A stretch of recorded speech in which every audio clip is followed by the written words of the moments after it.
매달 여러분들을 뵙지만 그래도 2023년 새해 또 처음으로 여러분들께 말씀을 전하는 입장에서 어떤 말씀을 전하면 좋을까 어, 몇 가지를 놓고 고민했는데요. 어, 무엇이 중요할까? 참 가치 혼란의 시대를 살아가고 있는데 무엇이 중요할까? 아, 그 생각을 하면서 오늘 말씀을 정했습니다. 어, 요한복음 제5장 5절부터 13절까지 말씀입니다. 요한복음 5장 5절부터 13절까지 말씀 제가 읽겠습니다. 거기 38해 된 병자가 있더라. 예수께서 그 누운 것을 보시고 병이 벌써 오랜 줄 아시고 이르시되 내가 낫고자 하느냐. 병자가 대답하되 주여 물이 움직일 때에 나를 못에 넣어주는 사람이 없어 내가 가는 동안에 다른 사람이 먼저 내려가나이다. 예수께서 이르시되 일어나 내 자리를 들고 걸어가라 하시니 그 사람이 곧 나아서 자리를 들고 걸어가니라. 이날은 안식일이니 유대인들이 병 나은 사람에게 이르되 안식일인데 내가 자리를 들고 가는 것이 옳지 아니하니라. 대답하되 나를 낫게 한 그가 자리를 들고 걸어가라 하더라 하니 그들이 묻되 너에게 자리를 들고 걸어가라 한 사람이 누구냐 하되 고침을 받은 사람은 그가 누구인지 알지 못하니 이미 거기 사람이 많으므로 예수께서 이미 피하셨습니다. 아멘. 예전에 영화의 한 대사로 유명해진 게 있는데요. 유명해진 말이 무엇이 중요한디라는 말입니다. 오늘은 그 제목으로 무엇이 중요한가, 또 2023년도에 무엇이 중요할까, 그것을 생각하는 계기로 삼았으면 좋겠습니다. 오늘 본문은 기독교인이면 잘 아는 또 여러 번 설교를 듣는 그런 내용입니다. 이제 베데스다 연못가에 있었던 38년 된 병자에 대한 내용인데요. 이 38년 된 병자, 이 사람도 유대인이었을 겁니다. 왜냐하면 나중에 이 사람이 그 자리를 들고 치료받아서 자리를 들고 걸어가는 것을 보고 다른 유대인이 시비를 걸죠. 이방인이었으면 그런 행동을 하는 것에 대해서 별 말이 없었을 텐데 유대인이니까 넌 유대인으로서 어떻게 안식일에 이런 일을 하느냐, 그랬겠죠. 이 유대인이라면 하나님 말씀도 알고 또 메시아 약속도 알고 또 자기가 그렇게 뭔가 소망을 가졌던 그 베데스다 연못가에 그곳에서 또 이 천사를 보내서 물을 동하게 하시는 분이 바로 하나님이셨을 거라고 고백을 했을 것입니다. 그리고 또 이 베데스다 연못이 또 성전 가까운 곳에 있기 때문에 성전도 늘 사람이 많은 곳이고 베데스다 그 연못에도 치료받기 위해서 전국 각지에서 모인 많은 사람들이 늘 모이고 또 왔다 갔다 하고 하니까 예수님이, 그러니까 나사렛 예수라는 사람이 성전에서 예루살렘에서 행한 그런 소문도 들었을 것입니다. 그런데 이 38년 된 병자는 예수님이 그에게 다가와서 내가 낫고자 하느냐 이렇게 질문까지 하셨을 때 그 예수님에 대해서 알고자 하는 마음이 없었습니다. 그리고 예수님에 대해서 예수님을 향해서 이렇게 얘기하죠. 내가 지금 저기 들어가야 낫는데 나를 저기에 넣어줄 사람이 없다. 이것은 어떻게 보면은 하나님을 믿는 게 아니라 연못을 동하게 하고 거기에 천사를 보내서 연못을 동하게 하고 하는 그 하나님을 믿는 게 아니라 그냥 연못을 믿는 신앙이라고 봐야 됩니다. 그 하나님, 또 그 하나님의 약속대로 이 땅에 오신 예수님, 예루살렘에서 성전을 깨끗하게 하시고 그들에게 말씀을 전하시고 하는 그 예수님에 대해서는 전혀 알려고 하지도 않고 나에게 말을 거는 당신이 누구냐 묻지도 않고 그저 나를 이런 질문을 하는 거냐.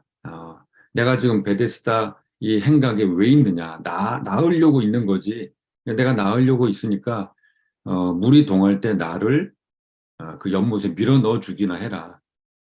이제 그렇게 이야기하는 거죠. 그런데 예수님은 그 사람을 불쌍히 여겨서 일어나 내 자리를 들고 걸어가라. 그렇게 말씀하셨습니다. 사람이 곧 나았어요. 일어나서 자기가 누웠던 자리를 둘둘 말아서 들고 걸어갑니다. 그렇다면 나를 이렇게 낫게 해준 당신은 누구시오? 내가 이렇게 연못에 들어갈 필요도 없이 나를 그 자리에서 바로 누웠던 이 자리에서 나를 낫게 해주고 이 자리를 들고 걸어가라고 명하는 당신은 누구시오라고 물어야 정상일 텐데 당연할 텐데 그 사람이 궁금할 텐데 그냥 가버렸습니다. 참 이 베데스다 이곳에서 일어난 일이 참 묘합니다.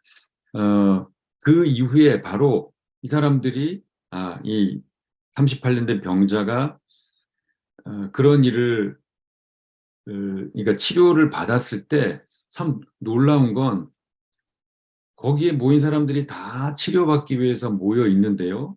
그러면 이제 베데스다 못이 동했을 때 누가 들어가서 치료받았다 그러면 화제가 되는데요.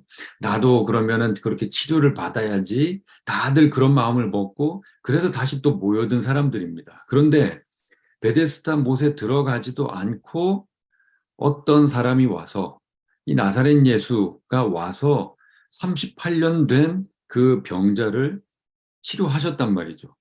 그러나 치료받은 당사자도 당신이 누구요 묻지 않고 그 주변에 연못이 동하는 것을 기다렸다가 치료받기를 원하는 그 어느 누구도 예수님에 대해서 당신은 누구냐고 나도 좀 치료해 주시오라든가 아니면은 하나님이 행하신 물을 동하게 하시기도 하지만 어떤 사람을 통해서 이 일을 행하신 하나님에 대해서 찬양하거나 고백하거나 하는 그런 일이 전혀 보이지 않습니다. 오직 어떤 일만 있었는가? 유대인이 물론 이 유대인들은 바리새인과 서기관들일 것입니다. 바리새인과 서기관들만 이 38년 된 병자를 향해서 관심을 보이는데요. 그 관심은 내가 왜 안식일에 이 자리를 들고 걸어가는 율법을 어기는 일, 안식일을 어기는 일을 하느냐. 이제 그게 이 사람들 눈에 띈 거죠.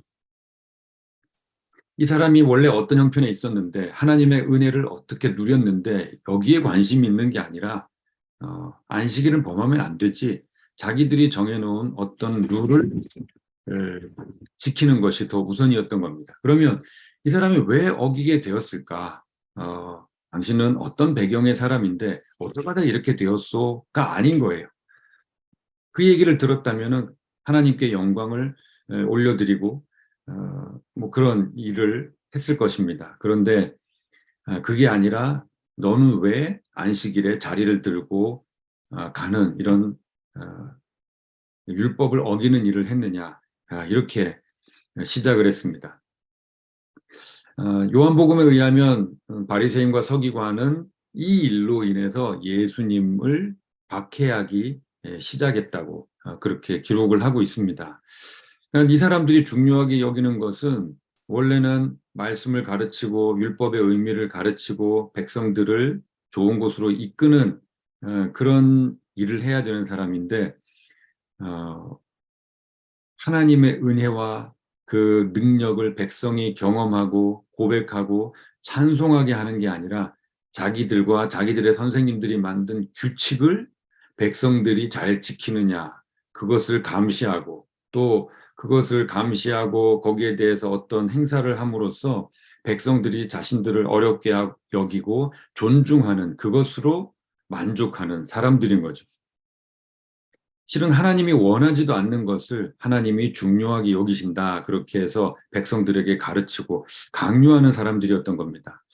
참 안타깝죠. 베데스다. 이곳은 자비의 집이라는 뜻입니다. 하나님께서 자비를 베푸셔서 이 세상의 어떤 의학이나 이런 것으로 치료받지 못하는 사람들이 하나님의 자비를 얻어 치료를 바라는 그런 곳이었는데 그곳에는 자비가 없었습니다. 병자들은 서로 물이 동할 때 먼저 들어가려고 정말 그들만의 어떤 이 환자들만의 치열한 경쟁을 해야 되는 자비가 전혀 없는 곳이었고 그 중에 누군가가 이렇게 치료를 받았을 때 저 사람이 율법을 어기느냐 어기지 않느냐 그것을 따져보는 정말 자비가 없는 그런 곳이었습니다. 현재 한국 기독교는 어떨까요? 아, 한국 기독교는 자비의 집일까요?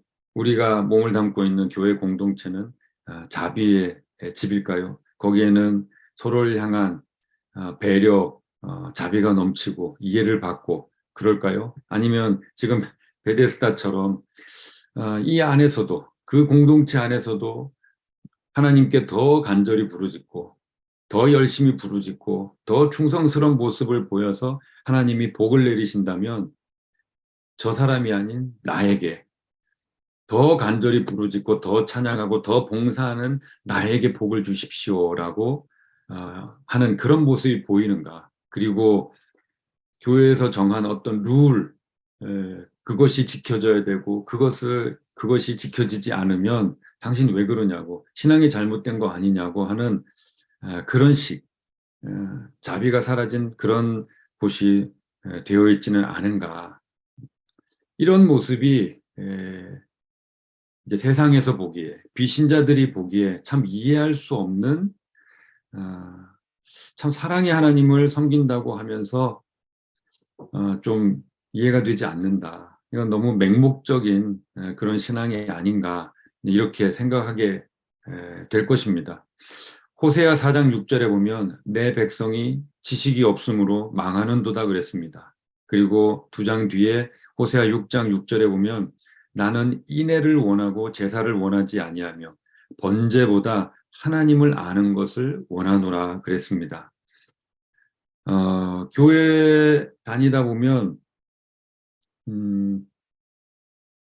하나님을 아는 지식이 있어야 되죠. 그런데 이제 뭐 예를 들면 당신은 하나님을 믿는 거예요, 예수님을 믿는 거예요. 그랬을 때 몰라. 그냥 목사님 말씀 잘 듣고 이거 예배 열심히 드리고 그러면 복을 받아.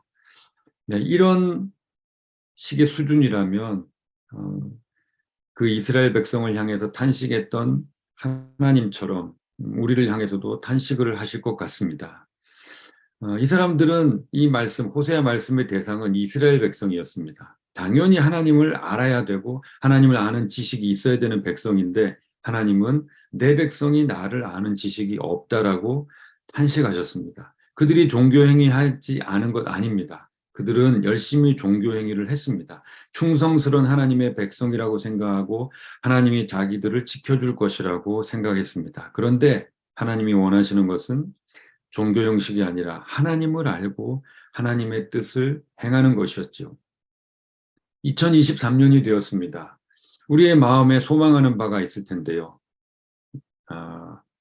그 소망하는 바 안에는 이제 2023년도에는 하나님이 내게 어떤 것을 해 주셨으면 좋겠다 하는 그런 바람이 있을 것입니다.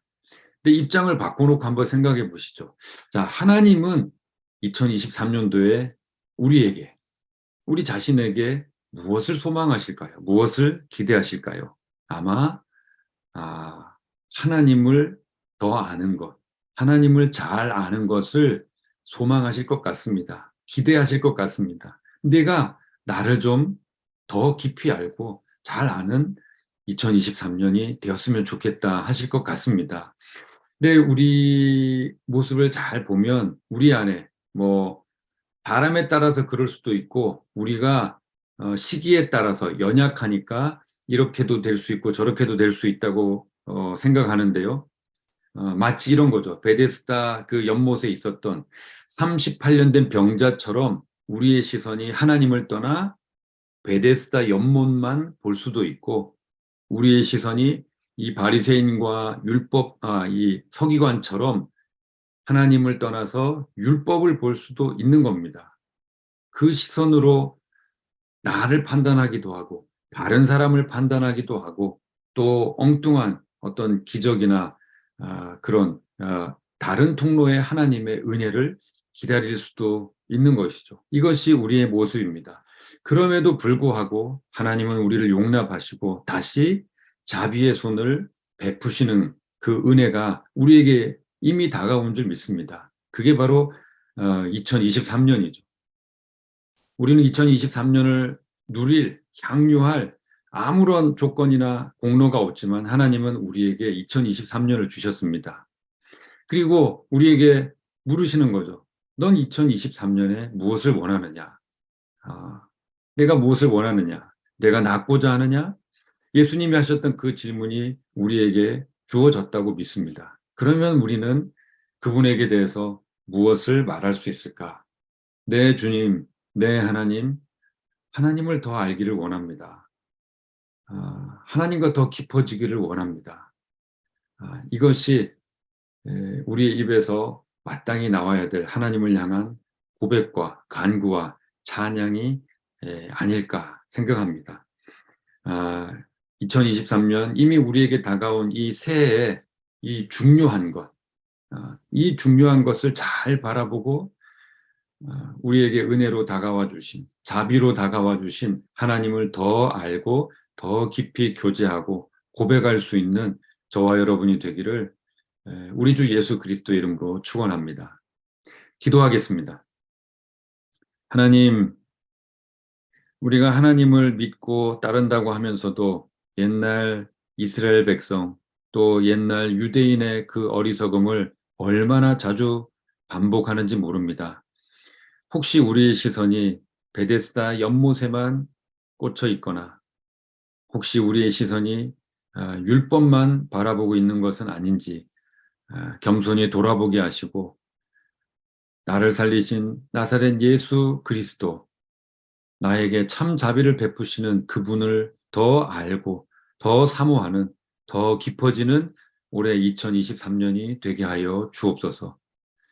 하나님, 여러 가지 소망으로 새해를 맞은 우리 규장과 가피풀 직원과 그 가정들을 우리 하나님께서 불쌍히 여기시고 보살펴 주시고 올 한 해 정말 주의 자비가 넘치는 한 해를 경험하는 규장과 가피풀 모든 식구들 되게 하여 주옵소서.